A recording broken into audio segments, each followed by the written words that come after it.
Let's talk football. The man who does that with us each and every week on TheInformer is Athos Sirianos, the man from F&R, and in fact, he's come branded for us today. It's good, great to see you. There's been some terrific football played locally. The A-League saw a couple of terrific games. Let's talk about the one last night first of all.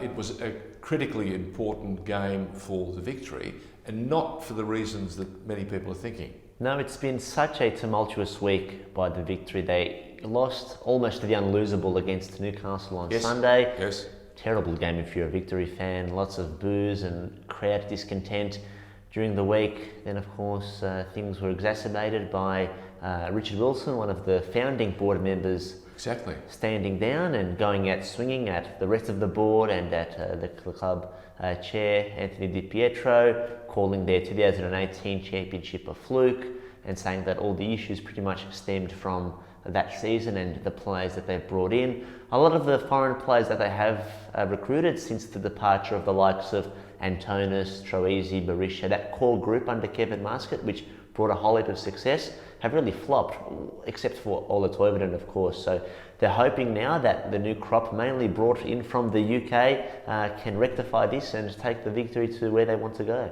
I noticed there was an enormous rush by the players to surround their coach, who would have had a miserable few days after the loss against Newcastle, following the goal last night. That would have been heartening for Victory fans to see that the boys want their coach and they want to play for their coach. Well, it sent a strong message, didn't it? That the players are backing the coach, are backing Grant Brebner in. I think a lot of the grievances fans have is with the higher-ups at Victory, not so much with Grant Brebner. What did you make of Wilson's, this is the founding member who's just pulled the pin and resigned, saying that he wants his shares, which are quite substantial, to go to club fans?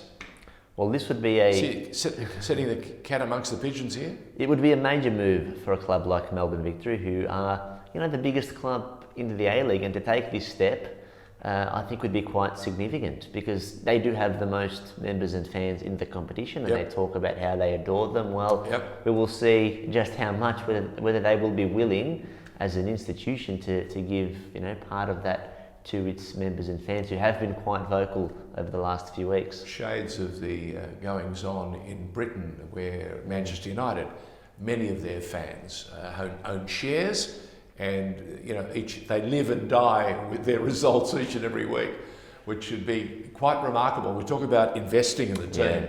We talk about having skin in the game. It's a very different thing if you're a shareholder. Wow, different feeling. Speaking of wow, what did you make of the Melbourne City game against Sydney? Everyone talking about it as the grand final replay. I hate that expression. I think it's lazy journalism. For me, unless it's in the grand final, can't be a grand final replay. But yes, it was a replay of the two sides that played in the last grand final. What did you think? Well, you felt Melbourne City were particularly motivated, perhaps even more so. I think that comes down to a range of reasons. They've had quite a shocking few weeks. They also had quite a nice break in between games due to the lockdown here in Melbourne, whereas Sydney FC only had 2 days break. But I think that's besides the point. City came to play. They played the best 60 minutes that we've seen of them in quite some time. We saw McLaren score. Andrew Naboot provided them a much-needed spark. Pace and a few really good balls. He has been, a critique of his game has been that final delivery. We saw a few end up in row Q, but the ones that he did nail were very effective. He provided that assist, and he would have had another one had it not been for Andrew Redmayne's left hand blocking that. But I think the player that you and I identified as a real key to Melbourne City was Adrian Luna, the Uruguayan. He was sensational. He's the one that really makes them tick, and when he's not there, it really shows. How impressed were you with young Connor Metcalf? Well, he was that anchor in midfield, wasn't he? And we speak about competition. And vision. We speak about competition for places at Olyroos level. It's guys like him and Cam Devlin, who against the Victory was very superb, very vocal as well. But there's a good crop of young guys there, and Metcalf has been in the team now for the better part of the last 2 seasons, has made that role his own, only 20, 21 years old, so he does have a bright future ahead of him, and he's quite commanding too. He's not a figure that gets pushed around in arguably the toughest position on the park. Well, that's right. He went into a heading tussle with Luke Bratton and came off the winner of that. There was nothing in it, but Luke Bratton certainly landed heavily and was concussed. And rightly, we saw the concussion policy played out, and thankfully, I think they did the right thing. It was appropriate that they bring other players in and they give Luke a chance to, get his bearings, because he was out for quite some time. And he was on the deck for a while too. It disrupted play for about 5 minutes, and they took him off, and I think he actually passed the concussion test on the sidelines, but the Sydney coaching staff and the medical staff were not willing to take any risks. As we know, and I'm sure as you know too, covering sport, when a player gets concussed, the first thing they want to do is go back on. They think they're fine, but thankfully cooler and much smarter heads prevailed in that situation. Speaking of smarter heads, was that the best performance you've seen from Florine Berlinguer at Melbourne City for quite some time? Well, he's someone who really benefited from the change in system. Perhaps didn't get the best out of him under Warren Joyce, but since Mombert and now Kisnorbo, under more of a typical City Football Group style of play, he has flourished. Yes. He does well. He's another one who makes them tick. With him, it's about getting on the park, as it is with Roston Griffiths, can pull a hammy at any moment of the day, and he's a utility for City. He can play as a 6, he can play as a centre back. We know that back four has had a few issues, especially with Harrison Delbridge heading over to Korea. Curtis Good, thankfully, has been very, very good. So again, it comes down to injuries as well with City, which is something that they have to factor in. We heard from the hierarchy that there were a couple of decisions that weren't right. I felt for the Mariners. I certainly felt for Alan Sturridge, whose efforts this year, along with this young squad, have been exemplary. You don't want to see that disappointment, but you still got to marvel that we have VAR supposedly to be able to clarify these things, and we just keep making it even harder for ourselves. And the cacophony from the stands and terraces is, just give it up, but they're not going to.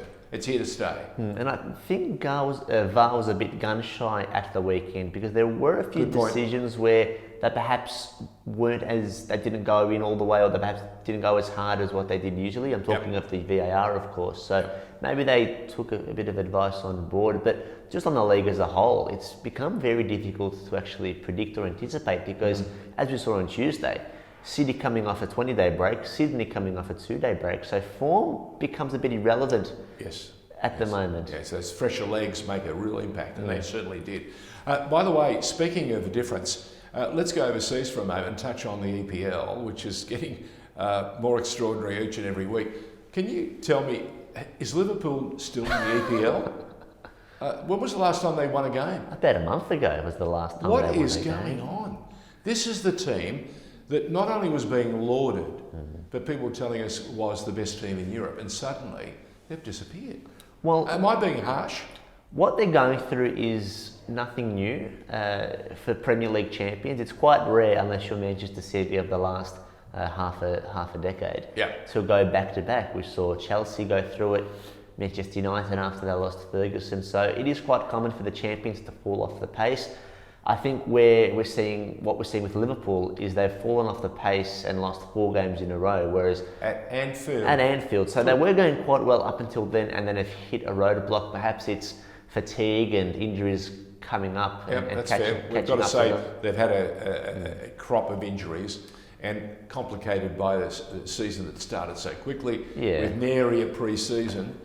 It's taken a toll. Well, they're still in the Champions League, thankfully. They defeated Leipzig the other week, so they've got that second leg still to play, although you'd back them in to get to the quarterfinals.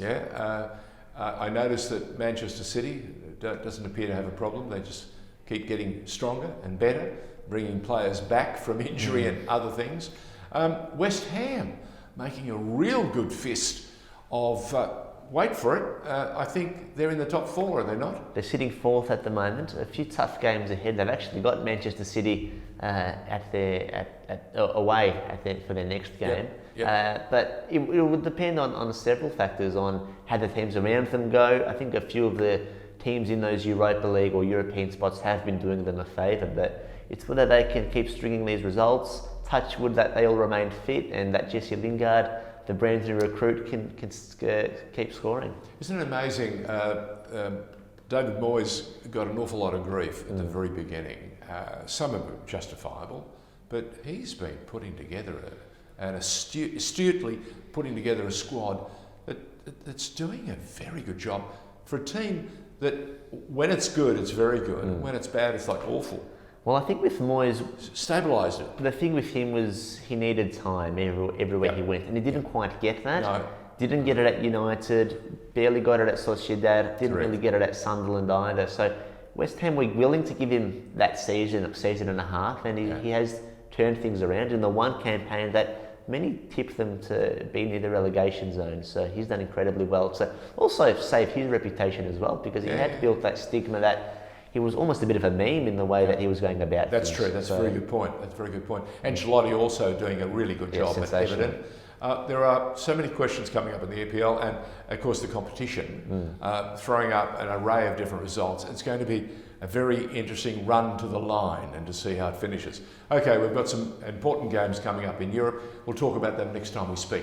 If you want to know more about the football, join us on TheInformer.tv and catch up with FNR. The breakfast team comprises of this young guy, Athos Sirianos. He either has Ed or he has Nick Hughes as his go-to eagle. More importantly, what's been the big topic this week on FNR?